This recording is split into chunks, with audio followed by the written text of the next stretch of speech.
सूरजगढ़ मेले में उदय शंकर अपने परिवार के साथ घूमने गए तो संयोगवश वहाँ रूपा बुआ और उनके मुँह बोले जेठ शंभू दयाल का परिवार मिल गया। बातों बातों में उदय शंकर की बेटी निकी ने अपनी बहन अर्पिता की शादी का प्रस्ताव शंभू दयाल के लेक्चर बेटे ओमी के साथ करवाने का प्रस्ताव रख दिया। बात सबको जच गई और आनन फानन में अगले दिन ओमी और अर्पिता का रिश्ता पक्का हो गया, क्योंकि उन्हें उसी रात 3 माह के लिए लंदन जाना था। एक दिन अर्पिता अपनी सहकर्मी पढ़ने के साथ घर आई और सबको कुछ बताने लगी। अब आगे सुनिए। ड्राइंग रूम में नौकरों के सामने मैं बताना नहीं चाहती थी कि मैंने और पढ़ने ने आज कोर्ट में शादी कर ली है। अर्पिता ने मेरी सर्टिफिकेट पिता की ओर बढ़ाया।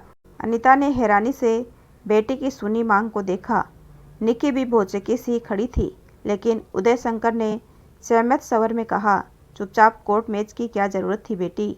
हमसे कहती तो हम धूमधाम से तुम्हारी शादी पढ़ने से कर देते। अगर ओमी वाला ड्रामा होने से पहले कहती तो। अर्पिता ने बात काटी। मैं और पढ़ने शादी इसलिए टाल रहे थे कि इसका असर हमारे कैरियर पर पड़ेगा। जब सरला ने, जो स्वयं एक सफल सॉफ्टवेयर इंजीनियर है और एक बच्चे की माँ भी है, बताया कि यदि पति पत्नी के बीच सही तालमेल हो तो कुछ भी असंभव नहीं है।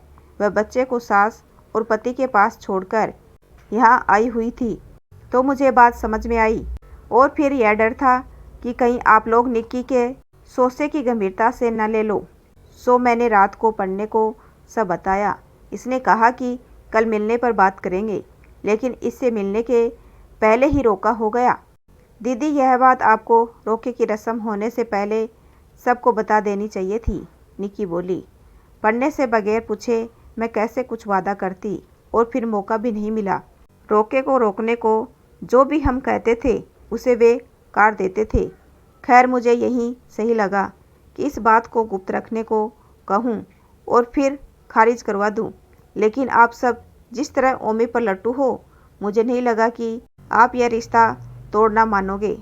सो हमने कोर्ट मैरिज कर ली, सिर्फ कागजी कार्रवाई। अब तक चुप पढ़ने बोला, शिवा हमारे उन दोस्तों के जिन्हें गवाह बनाना जरूरी था।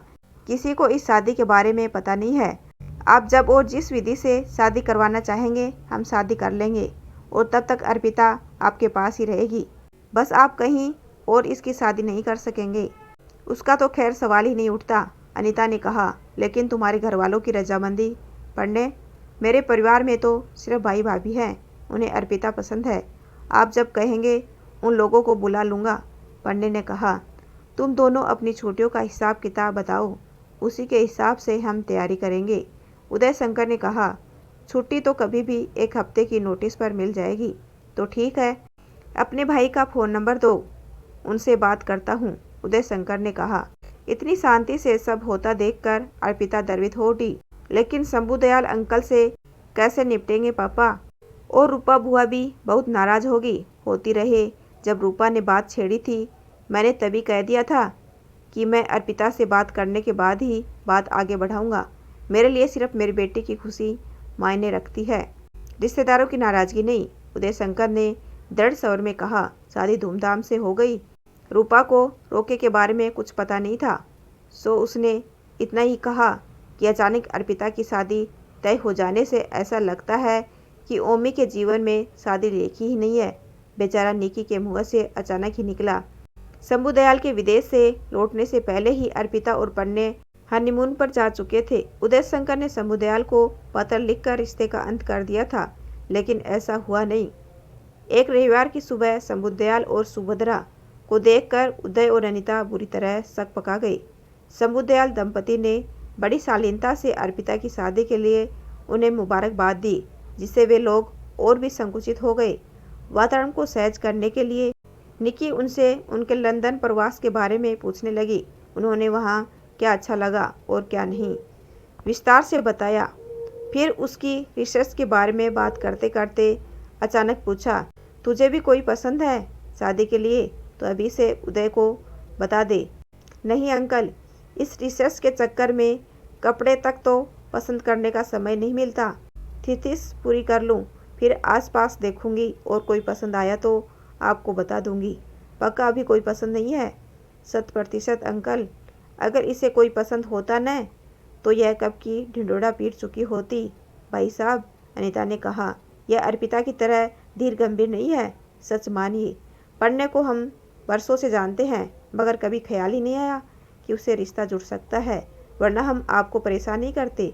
परेशानी तो अब होगी अनीता जी, जब लंदन वाले सगाई व शादी की तारीख पूछेंगे।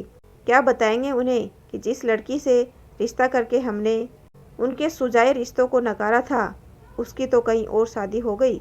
सुभद्रा ने कहा, आप चाहें तो हमें इस परेशानी से निजात मिल सकती है। निक्की का रिश्ता ओमी से कर दीजिए। निक्की सिहर उठी। अपने से 9 साल बड़े ओमी से शादी। उसने तुरंत फैसला किया कि वह अर्पिता की तरह चुप नहीं रहेगी। यह उसकी ज़िंदगी है और वह इसके बारे में शंभू अंकल से खुद बात करेगी। आपको शायद मेरी उम्र मालूम नहीं है। मेरी और ओमी जी की उम्र में 9 साल का फ़र्क है। ऐसी बेमेल जोड़ी बनाने की बात तो सोची भी नहीं जा सकती। निक्की मम्मी पापा के बोलने से पहले ही बोल पड़ी, वर्षों के अंतराल को नकार नहीं जा सकता बेटी। शंभू दयाल ने गंभीर स्वर में कहा, लेकिन न तो ओमी 33 वर्ष का लगता है और न ही कुंवारा होने की वजह से उसकी सोच भी उम्र के मुताबिक धीर गंभीर है। वह खुश मिजाज है और शौकीन है। तुम भी छिछोरी नहीं हो और तुम दोनों का विषय भी एक ही है, सो खुश रहोगे एक दूसरे के साथ। यह हमारा नहीं, ओमी का कहना है। क्या मतलब? यह प्रस्ताव ओमी का है? अनीता ने चौंक कर पूछा। सुझाव कहना बेहतर होगा।